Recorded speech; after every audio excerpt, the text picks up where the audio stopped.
Don't mess with me.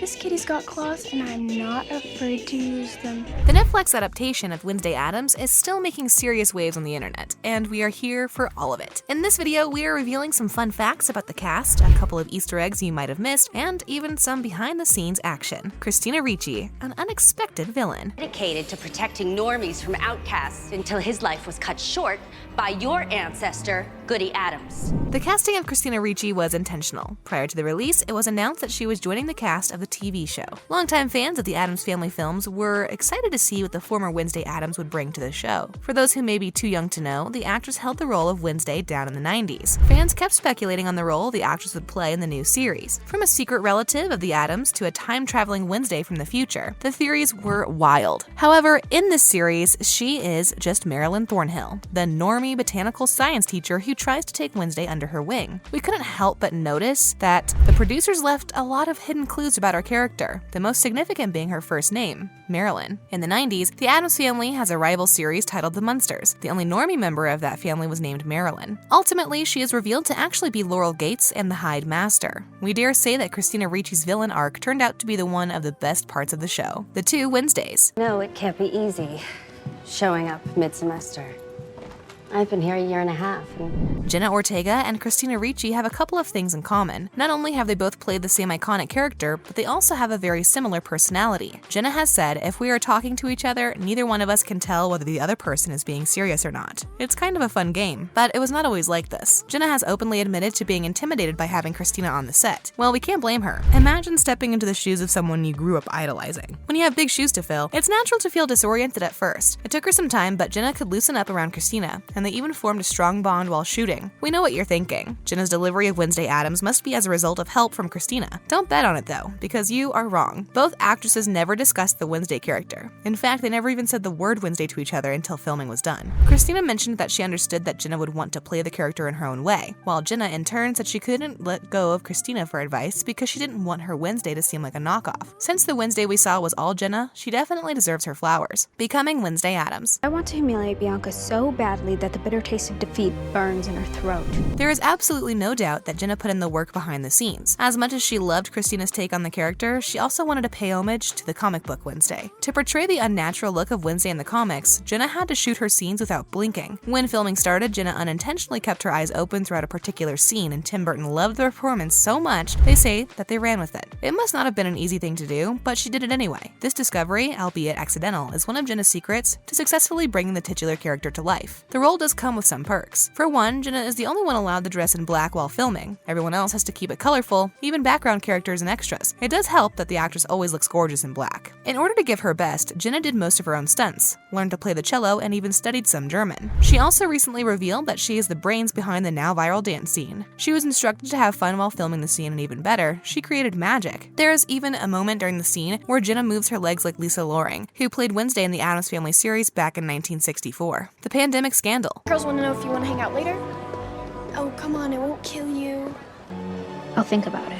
Yes, the production team received a lot of backlash for letting Jenna shoot the dance scene when she had COVID. Jenna got some of the heat, but fans were quick to support her by placing the blame on the producers. Technically, she was feeling ill, and then she took the test. Instead of waiting for confirmation, she was allowed to shoot the scene before she could get the results. In defense, the team has stated that all cast and crew already followed COVID protocol during filming. Still, it was a reckless and unnecessary risk that should not have been taken. The making of Thing. Then give me more time and I can prove to you that they are hides. There is no more time, and there are no more deals Wednesday.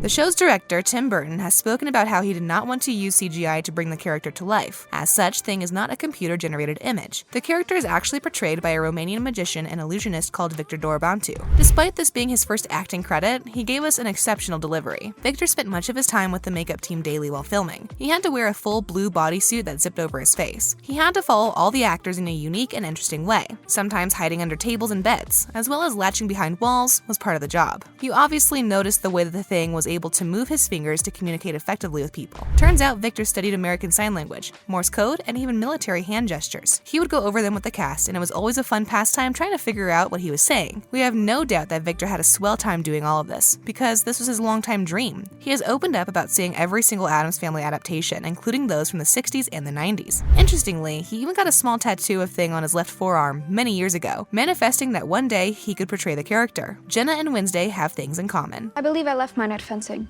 Actually, you left yours at the weather vane. Luckily, Bianca brought it back.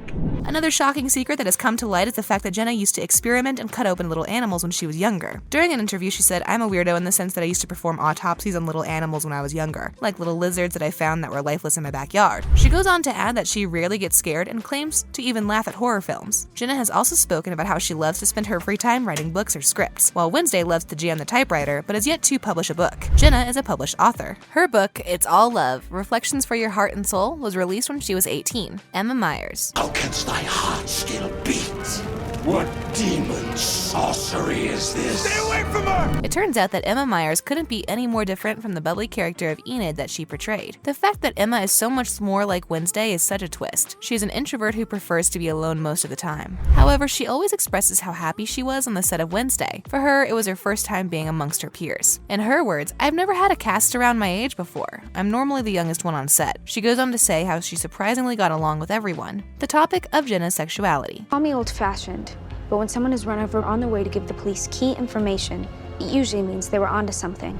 Jenna is no doubt the girl of the moment. She has gained over 10 million followers since the show debuted, and that's huge. Naturally, fans must have something to talk about, and Jenna's sexuality is the new hot topic. There was a lot of speculation as to who she could possibly be dating now, the most recent being NCT's Hashun. Neither Jenna nor Hashun has addressed this, but it is most likely just a rumor, as there isn't any evidence that points to it. Fans moved on from this very quickly as an even juicier rumor started to surface. Jenna has always supported the LGBTQ+ community, and when she recently gave a nod to a fan in the crowd waving a lesbian flag, the narrative took on a flesh of its own. Until Jenna officially talks about her sexuality or what she identifies, everything will be just nothing more than speculation. A lot of things remain unsolved from the finale of the first season, so we have no doubt that we will see more of Wednesday's story. She was a student here, you must remember her. She was a Hyde. Yes, Francois, she would. Thank you for watching. What are your theories and predictions for the second season? Let us know in the comment section. Don't forget to like and share this video. Subscribe to the channel as well as hit the notification bell so you do not miss any upcoming videos. I'm not used to people engaging with me. Mostly me coming in across the street. You're not scary, you're just kinda